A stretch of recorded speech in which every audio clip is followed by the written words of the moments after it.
as an adult, I've learned a lot of things. Well, even as I think a 15-year-old, but I used to think that Burbank sounded exciting Oh, because yes. everything was in Burbank. NBC, From write those letters Latin? because that's where you'd write letters to the Tonight Show, and it was Burbank, and there was most of NBC was Burbank, and I thought, oh wow, Burbank must be so great. Yeah. And then I went there for the first time, and I was like, it is not. Wow. It's not romantic. It's not pretty. It's just Burbank. Ready graphics? Ready theme?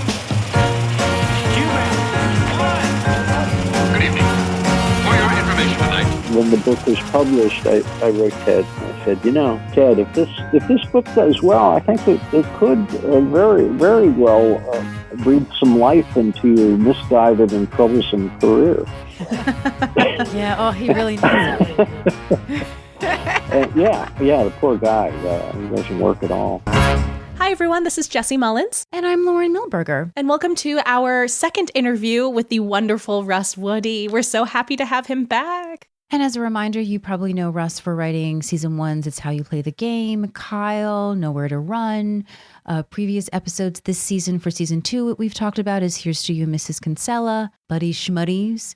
He also brought us Jerry Gold and the Bickners. Particularly this time, we're excited because he's come to talk about his book. Yes, we were so touched that we were able to get kind of a sneak peek of his upcoming book called Tuesdays with Ted, which you can now get really anywhere that they sell physical and ebooks. It's a really, really beautiful story about his chance to spend the last year and a half with his father, who was diagnosed with ALS, and how that coincided with his work on Becker and Mr. Ted Danson. Yeah, so the Tuesdays with Ted, which he will talk about in the show, is because they filmed Becker on Tuesdays, and it's about his relationship and also his father's relationship with Ted Danson. So it's a really beautiful story that is moving and funny. Mm-hmm. It's wonderful. He'll tell you a lot about his experiences, and we'll also get a little sneak peek at some television filming projects that he's working on right now. So it's a wonderful conversation. We enjoy him so much. It's just such a treat to talk to him, and we hope you enjoy it.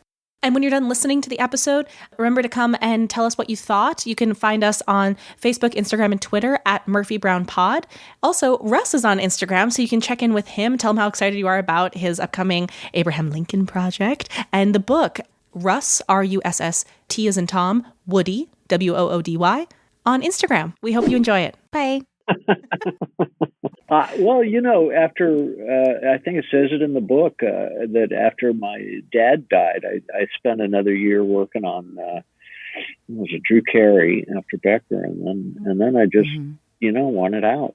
So and wanted to write my own projects, wanted to write my own stuff, which I've been doing, and I really love it. So in fact, I'm working on a thing now about Abraham Lincoln's first vice president, and I've been doing that for several years. And yeah, you told us about that. That sounds fascinating. It's still fascinating.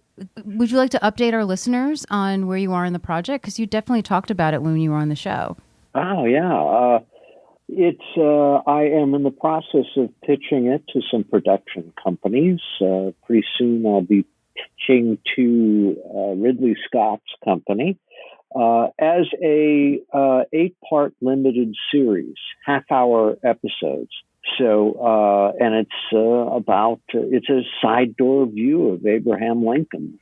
I really just started digging for the humorous things that went on. And then when I found so much stuff, I had to build a story around what was, real and a bottom to it, and there's a very serious bottom to it. But some of the stuff, I probably mentioned this stuff in our other interview, but there's so much stuff that's absolutely hysterical. And I got interested in this guy, this vice president, because I first read about him, and he apparently hated the job, and he hated being in charge of the Senate because there was nothing to do except sit there and vote in a tie once in a blue moon. So he said, screw it. And he went off and he joined the Army, and he became a private. And then he became a cook up at a fort in Maine while he was sitting vice president of the United States. Jeez.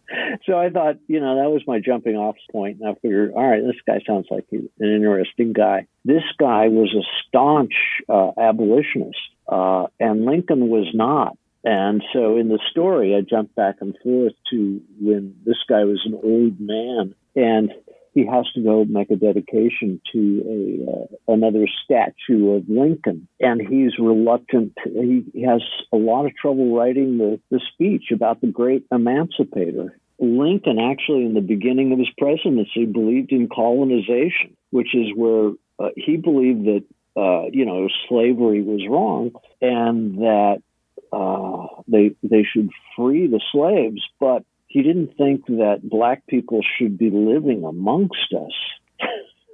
So the plan then was to, it's why they started Liberia, and a few other places, was to voluntarily ship former slaves, they called them contraband, off to other countries, other places. But that, I thought, was a really interesting part of the story, is here this guy was, a staunch anti-slavery guy, Hamlin, and Lincoln was not. And now 20 years later, Lincoln is the great emancipator. Mm-hmm. Lincoln eventually came around, and he certainly proved it with the 13th Amendment. But, Well, I think that's such a great story, especially for us to be talking about right now, because it brings into sharp relief the idea of a lot of people talk about being on the right side of history. And how that's constantly an evolving relative concept, that you could have someone like Lincoln who is on the right side of history eventually, or even is against the slavery, but might not be fully in the right, even though they happen to be on the right side of that particular conversation.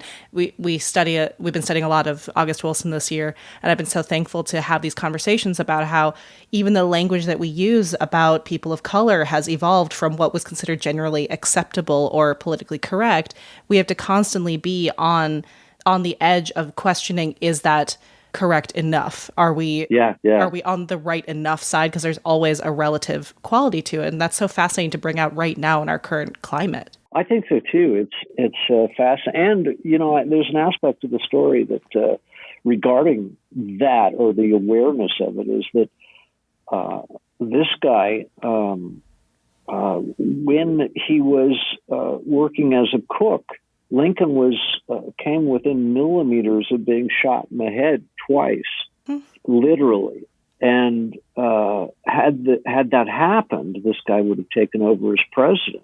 And he was replaced as vice president by Andrew Johnson. And the next month, Lincoln was killed. And had that worked the other way, we would have a very different country right now regarding people of color. Absolutely. Because this guy was very supportive of them. And Andrew Johnson hated black people. Yeah, he was not the biggest friend to the person of color. Yeah. He kept he rolled back all of Lincoln's more forgiving policies, and as a result, who was it? Nathan Bedford Forrest started the KKK, which became very prominent, and then the Jim Crow laws and stuff, and had one of those bullets hit Lincoln during the time that Hamlin was vice president, it would have been very different today. Wow. I didn't know, Russ, that it was only a month difference. Yeah. And that's so interesting, because I have to admit, I had not realized until we spoke, I'm sort of embarrassed to say this, that Lincoln had two vice presidents. Because when you Most people don't know memorize it. Because when you learn the history of Lincoln, you learn about what happened that day. And obviously, you also know about the impeachment. And also that sort of, I grew up being sort of obsessed with JFK and reading a lot about how there have been such, the comparisons between, they both had vice presidents with the name Johnson. And so I remembered those little details because of the stuff that was similar. And I had no clue. Yeah. I don't think most people do, and for good reason. A lot of it is, if we got really honest about Lincoln, there's a lot of things to really kind of, look at. And certainly you can't really put him in today's mentality, because, it was very different then. In fact, most people in the North were more racist, or just as racist as people in the South. And most, were very much against abolition, and believed that it wasn't it didn't slavery didn't matter as long as it didn't affect them. Yeah, it's fascinating. I could go down. So I'm not surprised that you found this story because it's such an easy rabbit hole to find. Lincoln just fascinates me. He was a jokester. He was, in fact, before he became president, nobody thought he was serious enough to actually take on the job because he was always telling jokes and stories. And just this stuff I love about him is he got cornered by this one guy who just goes on and on for like over an hour about Daniel Webster, his good friend Daniel Webster, and blah, blah, blah. And Lincoln finally looks at his watch and he realizes it's time to go. So he reaches over and he grabs the guy's thigh, and the guy stops and he looks at the thigh and he looks at Lincoln, and Lincoln says, "My God, you have incredible calves."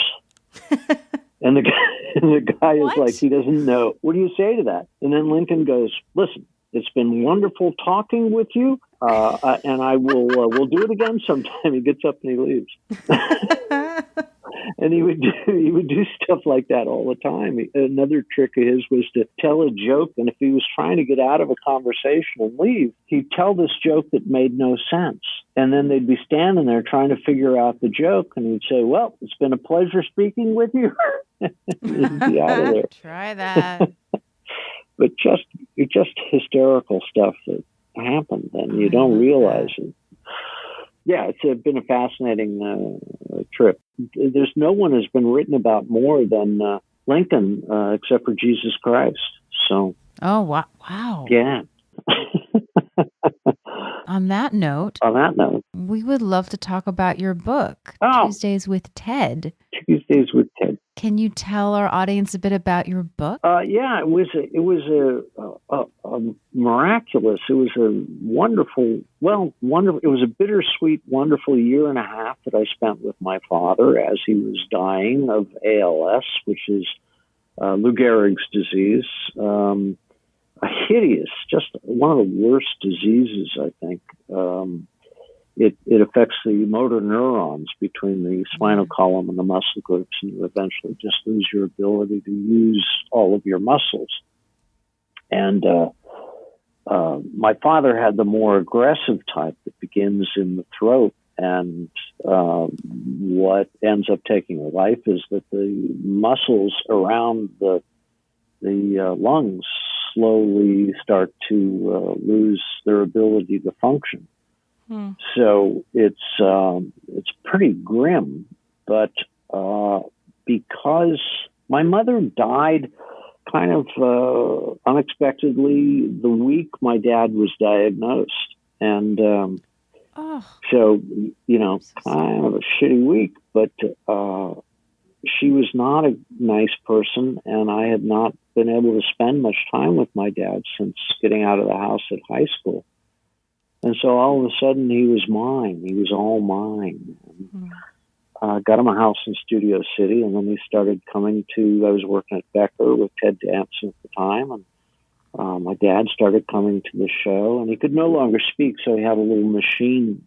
We got him a machine that would do it for him.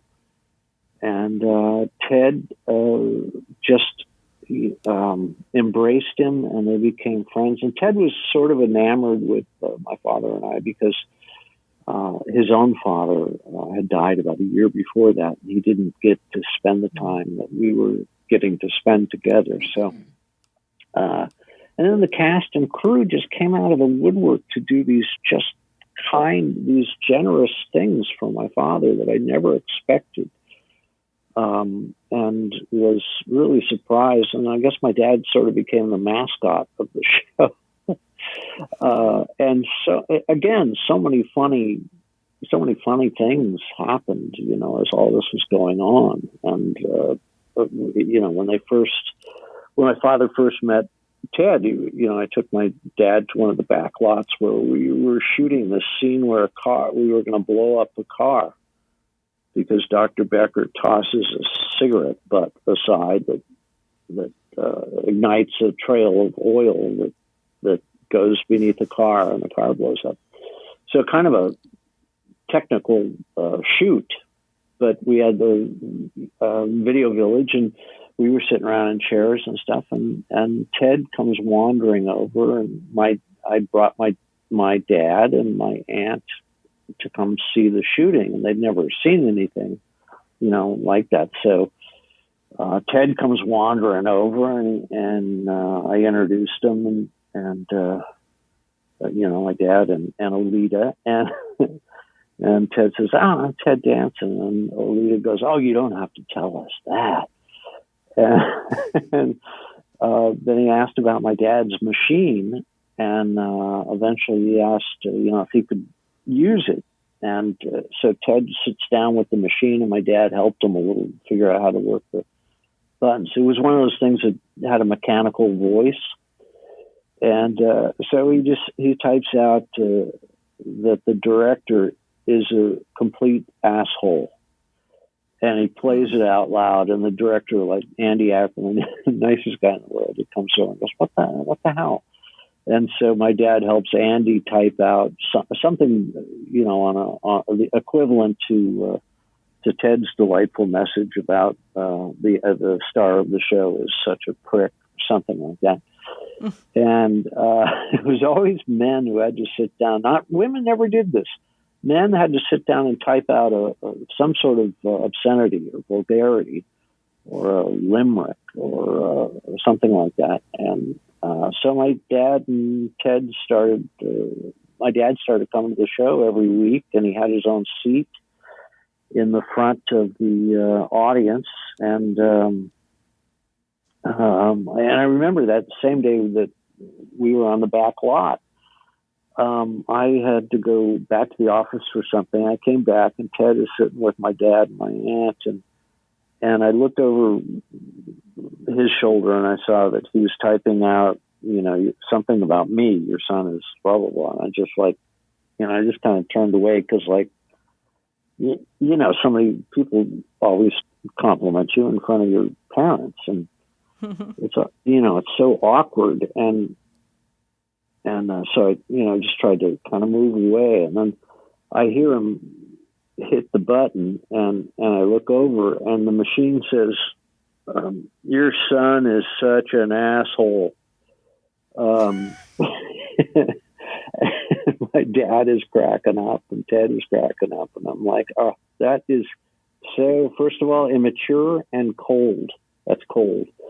So they became friends, and my dad was a big fan of Cheers, and he eventually met George Wendt, who did a guest spot on the show, and the cast and crew. Cheryl, I forget her last name at this moment, but she was the stage manager, and she's not that tall, a little thing with the temperament of a hummingbird. And as my dad started to have a little trouble walking, she came up to me, because he always had his seat, and he always showed up, a few minutes before the show started. And she comes up to me and she says, your dad's not here. And I looked up and I said, yeah, well, he'll be here. And she said, well, we need to go check. And I said, well, I'll go check in a while. And she said, no, you won't. Never mind. I'll take care of it. And so I was getting in trouble. And a little after the show, she comes up and she says, she got my dad and had somebody get my dad and bring him in. And so she comes up to me after the show and she says, all right, here, she hands me a list and she says, here is how it's going to work every week. And I said, what is this? She says, when your dad comes in, this is how it's going to work. And she said, she's a little thing. And she was like, really reading me the riot act. And she says, your dad's going to come in through the Gower Gate. At that time of night, only Ted Danson and Kelsey Grammer could come in that gate, but my dad could. Yeah. So she says he's going to come in that gate. When he pulls up in front of the stage, a guard is going to meet him, help him out, and one of the PAs will also meet him and take his keys and his car and go park it in the tank, which is where they keep all the cars there. And then the guard will walk my dad into the stage, up into the stands, and until he's seated in his seat in the audience. and then at the end of the evening, we'll reverse the whole process. And I'm like, oh, wow. And so That's so sweet. I went by my dad's house later that night, and I said, Jesus, Dad, Cheryl told me what's going to go on. And he kind of smiled, and I said, a star is born. And he cracked up. And he said, next year we're going to find a dead hooker in your trunk, and we're going to have to do something with it. But all sorts of stuff like that happened. And it was, he became friends with my friends. And, another really, my dad was a World War II vet, and he was a Republican when Republicans were different. Mm-hmm. I have to add that.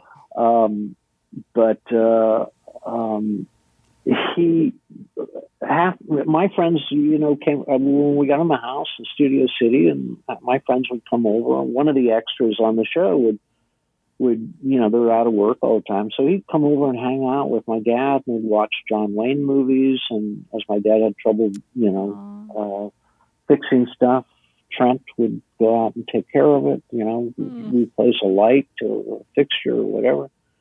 But half my friends are gay, and, we'd have a party over at his house, and these, especially the gay men, have such a maternal instinct, and they would hang back. They were always the ones who were going, what are you okay? You need anything? I'll get you whatever. What do you need?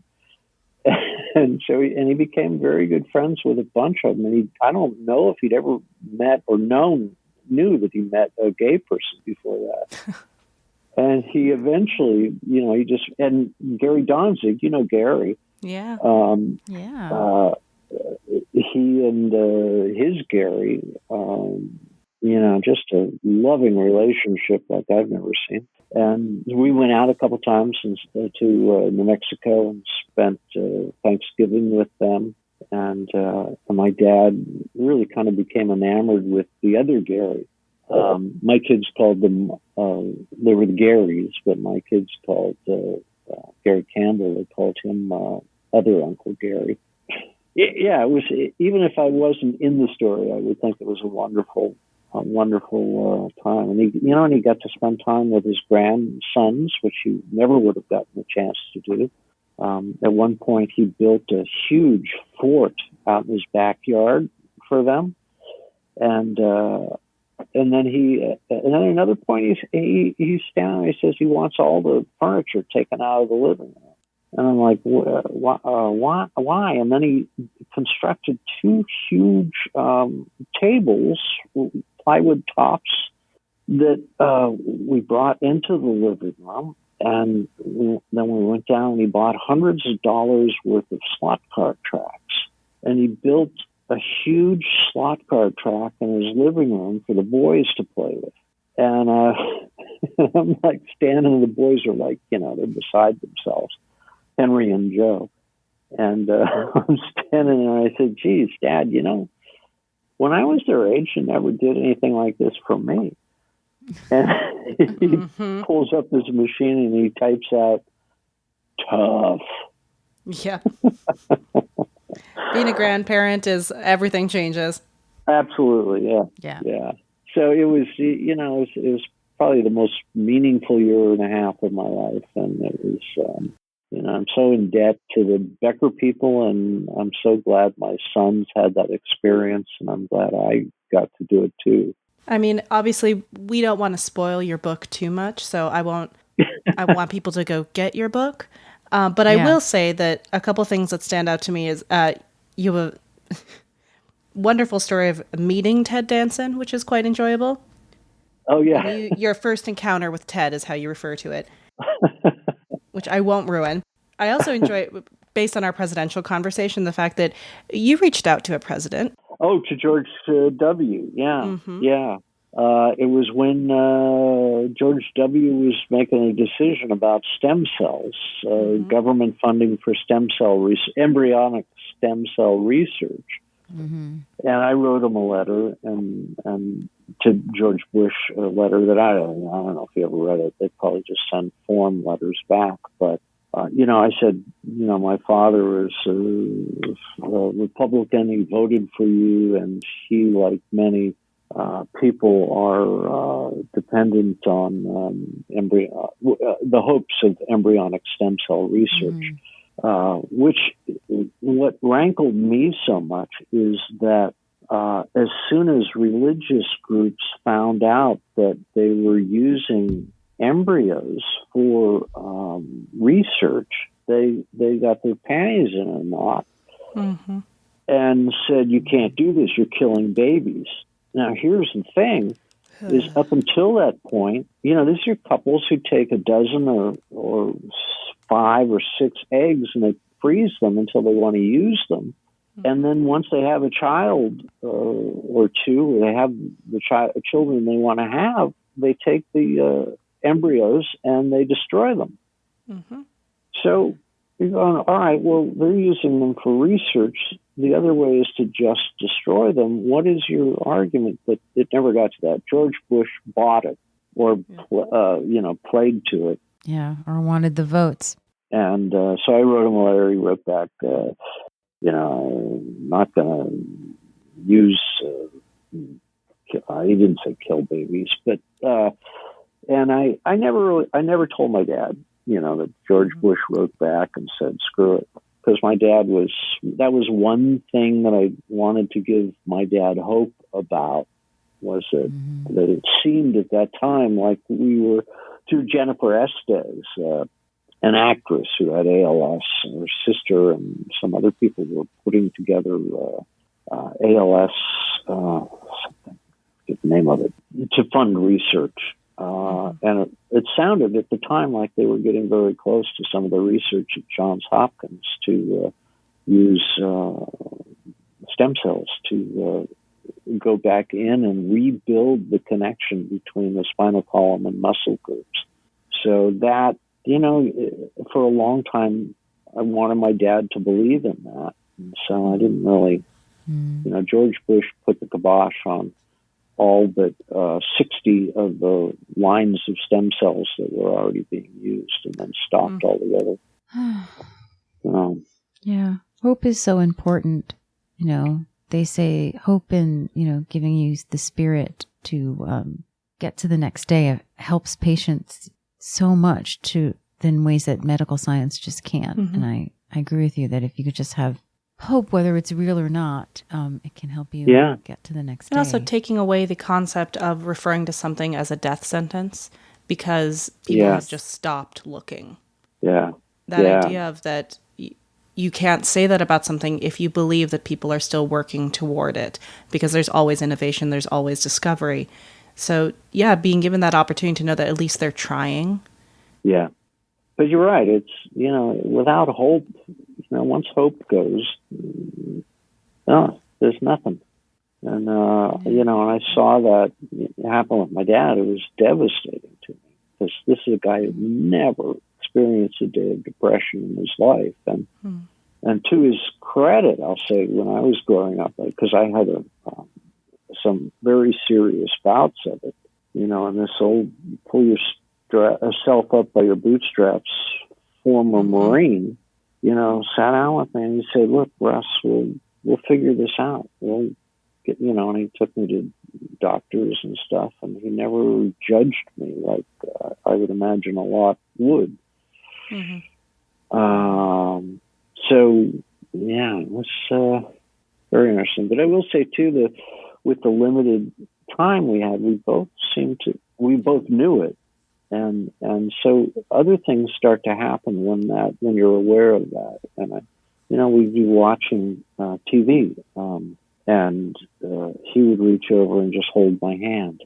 And, stuff like that, little things like that don't happen unless you know that you've only got a certain amount of time and you need to do and say the things you should do and say.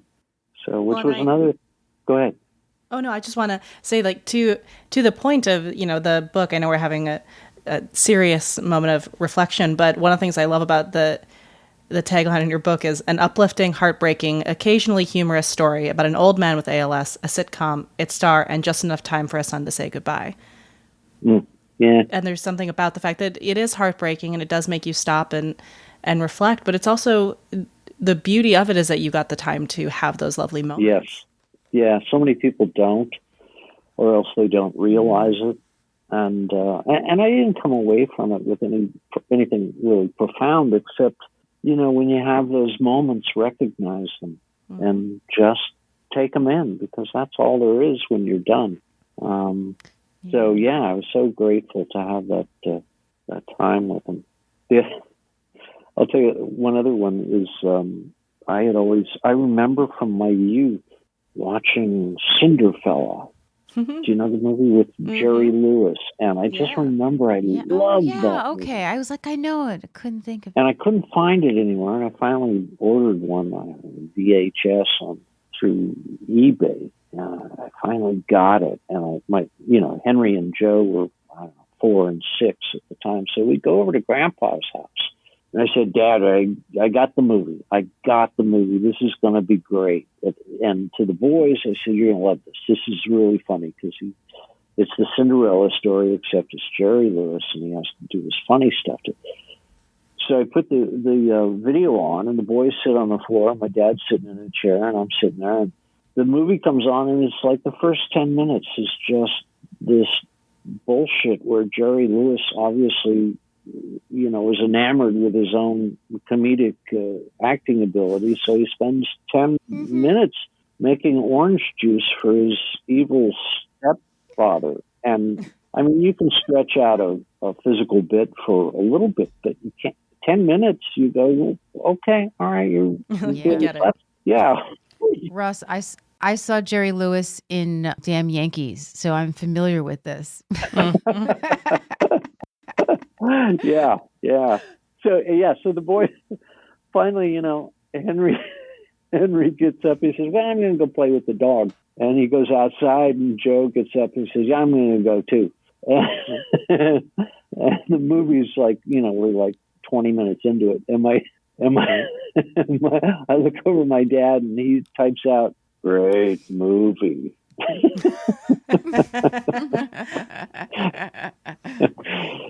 Yeah, there's so many things from your childhood that you go, oh, this was the best. And you put it on and you go, isn't. It was not the best. It does not stand up. What was I thinking? Because you're a kid and everything's funny. Yeah. Everything's great. Yeah, you're enamored with this stuff. And also hitting that point with your family where they don't humor you. They're not pretending to enjoy it for your benefit. They're just like, this is not great. Yeah, we're going to watch something enjoyable.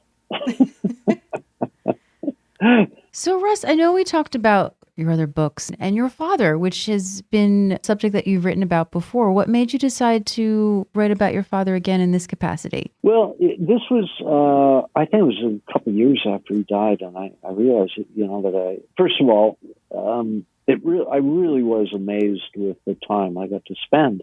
So I started just making notes that year at Drew Carey. I just started making notes and organizing them and trying to remember the things I could remember while I still could remember them.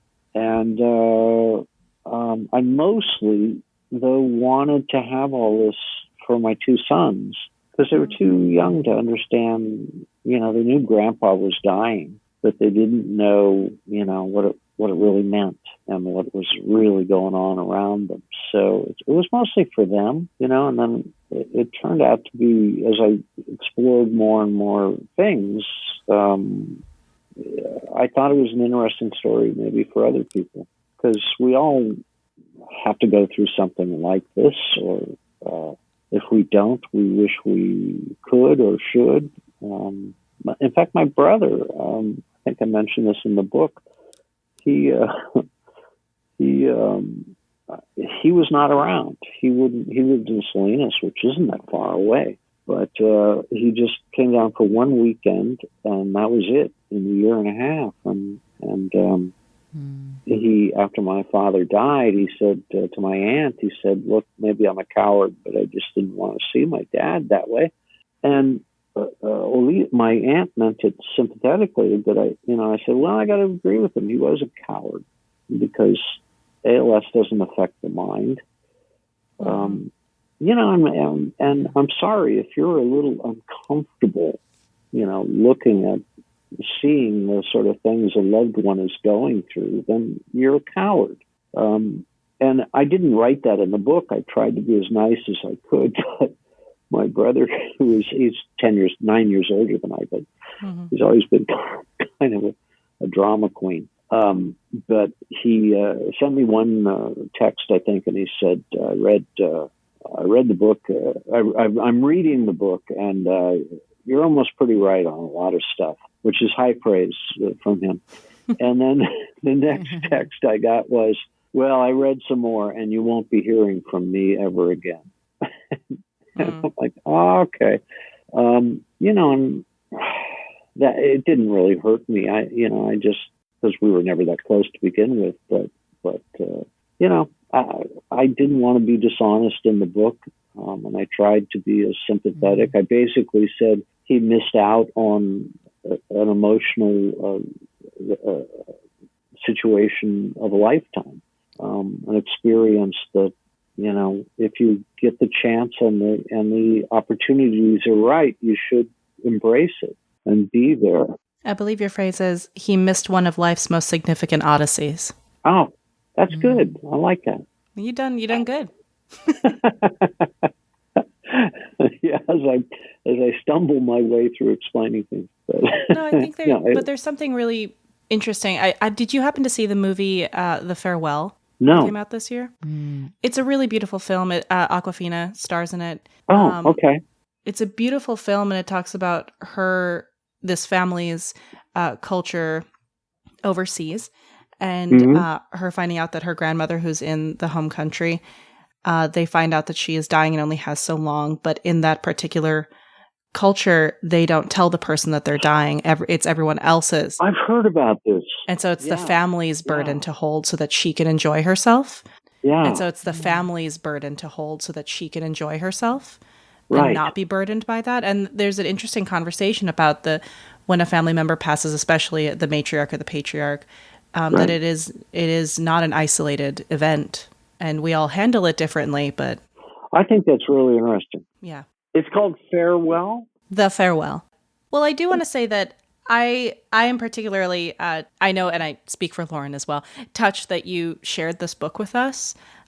Especially getting in advance. Thank you for taking the time to read it, and I appreciate that. Well, I will say, when you speak of who it could be for, I lost my father 15 years ago in March.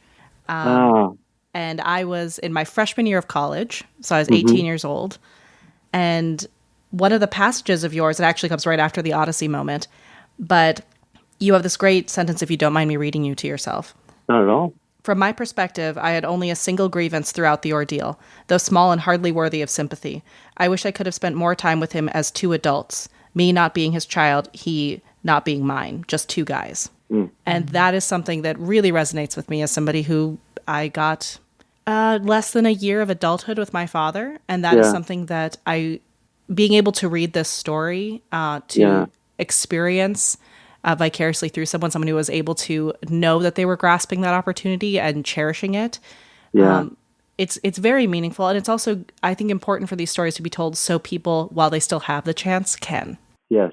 Yeah, they can see the time ahead of them. Yeah, I mean, that's really how it hit me. But also what I love about your writing, and which we've talked about before, is that, you can't have comedy without drama, and you can't really have, tragedy without comedy. Like they come hand in hand. And what's great about this is, because you have such a great sense of humor, is that it's this, what could be a melancholy, sad story, and it's funny and it's poignant as well at the same time, which I think is what you need. I just can't imagine going through life without making jokes about it. There's no way to live without that. And so that's what I love about the balance of the piece of the book. Well, thank you. I mean, at my father's funeral, I made reference to how much he would have loved a fart joke. Like, you gotta laugh. You gotta. And was it a long illness, or did he die suddenly? No, it was a very sudden freak accident. Did you? Oh God, I'm sorry. That's a whole. I wouldn't even know how to process that. Well, and that's the funny thing. I've had friends who, not long after I lost my father, lost their parent to a long illness, and I have no idea how to process that. It's a very like there's no I always say there's no preferred way to lose a loved one, Yeah. and they both come with their pros and their cons. Yeah.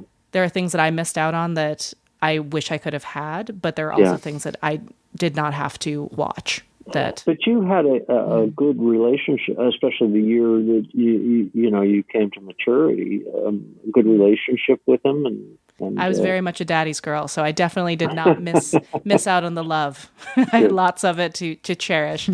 good. Well, and that's the thing too. Is I would like when there are those people who who you do realize you love. Just take those moments in, even if they're not dying. Exactly. Do it before. Yeah. Yeah. That's the thing that I think that most people do is they take for granted the moments while they're happening. There's the old joke, no one is on their deathbed going, I wish I spent more time at work. Yet we do that. And we put off things. It's really too bad that as humans, most likely our default is to not really appreciate things unless they're gone. Or someone shoves something in our face to say, hey, look what happened to me. Don't let that happen to you. And even then we forget. Well, and that's why I can't really roll my eyes at, a teenager hashtagging YOLO onto something because, It may be an annoying hashtag sometimes, and it may be used just because you're outside a froyo place, but I do appreciate the concept behind it. Well, that's part of being a teenager is that breakaway. Yeah. And to reject everything that came from the generation before you. Exactly. That's your job. What did Ted say when you said you were writing a book about him and your dad? I ran everything by him, and I'll tell you what was really, because the original title was Heroic Heart. And Heart. And my agent called up and he said, look, I really want to go out with this book, but I think we should make use of Ted Danson's name, which is something I always tried to avoid. I mean, I didn't want to prostitute myself that much and use Ted's fame. But he said, I think we should something like. He said we should call it Me and My Dad and Ted Danson. And I'm like, well, okay, I don't know. Let me think about it.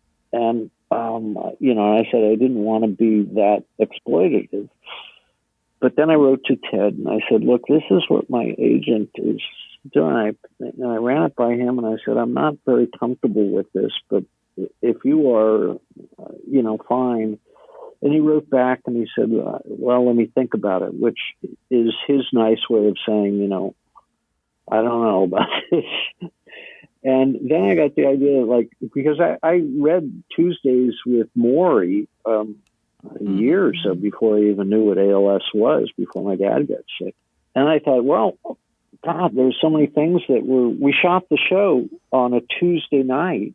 And my dad had the same disease that Maury had. And so I figured Tuesdays with Ted. And so I ran it by Ted. And he said, he thought that was pretty funny in a tongue-in-cheek sort of way. And so I said, all right, well, we'll do that. And then they sent me the first cover of the book. And it's there's a giant picture of Ted over the top of it. And then Tuesdays with Ted. And this other thing. I go, no, you know what? I would let's they just couldn't help themselves. Whoa, buddy. I know. It was like they would have been happy with Ted Danson and ALS. I don't know. That's marketing. Yeah, and it was very funny. The whole thing. And when the book was published, I wrote Ted and I said, Ted, if this book does well, I think it could very, very well breathe some life into your misguided and troublesome career.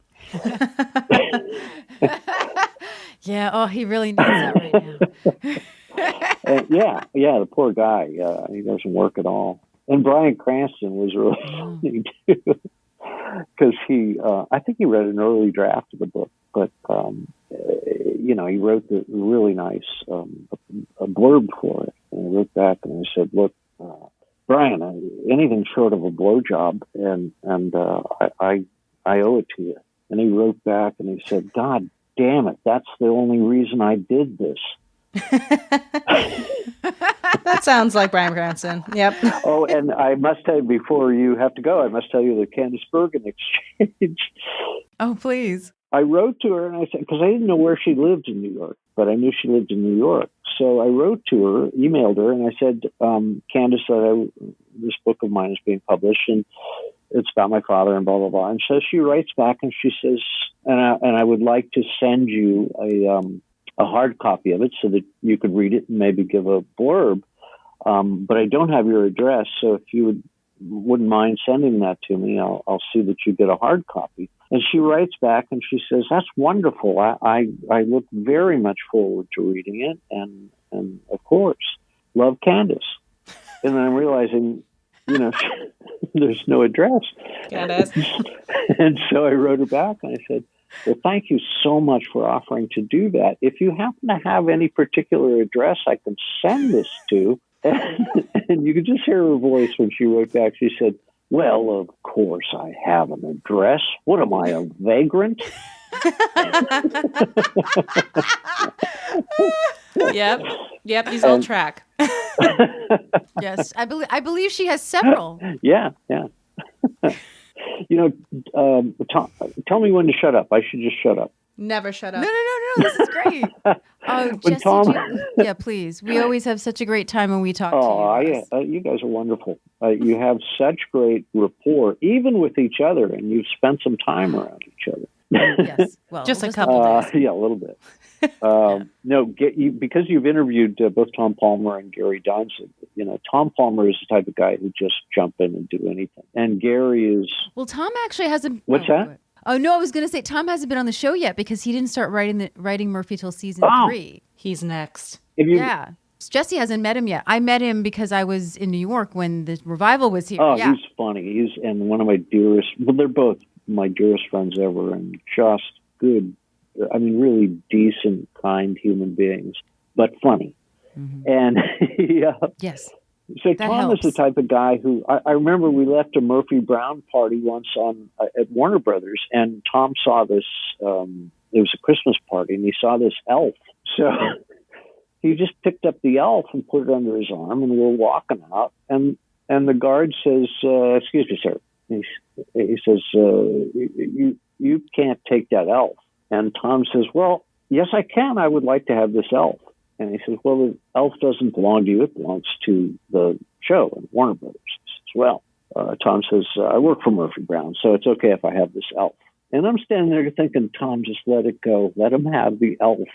And Tom would not let it go. And I think he finally got out of there with the elf. So he's just brazen at times. I was told this story, Russ. He left with the elf.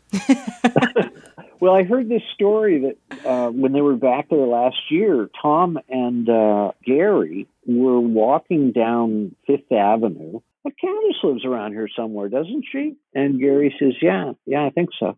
And Tom says, "No, she lives, right in this block somewhere around here." And Gary says, yeah. And Tom says, "You know her address, don't you?" And Gary says, "Yeah." And Tom says, "But you're not going to tell me." And Gary says, "No, I'm not going to tell you because you're going to want to go ring her doorbell and say we're here to visit." And Tom said, "Yeah, so what?" And Gary said, "I'm not giving you the address." And Tom said, "She would probably like a visit from us. She'd probably appreciate that." And Gary says, "No, you can't do that, Tom." And he never gave Tom the address.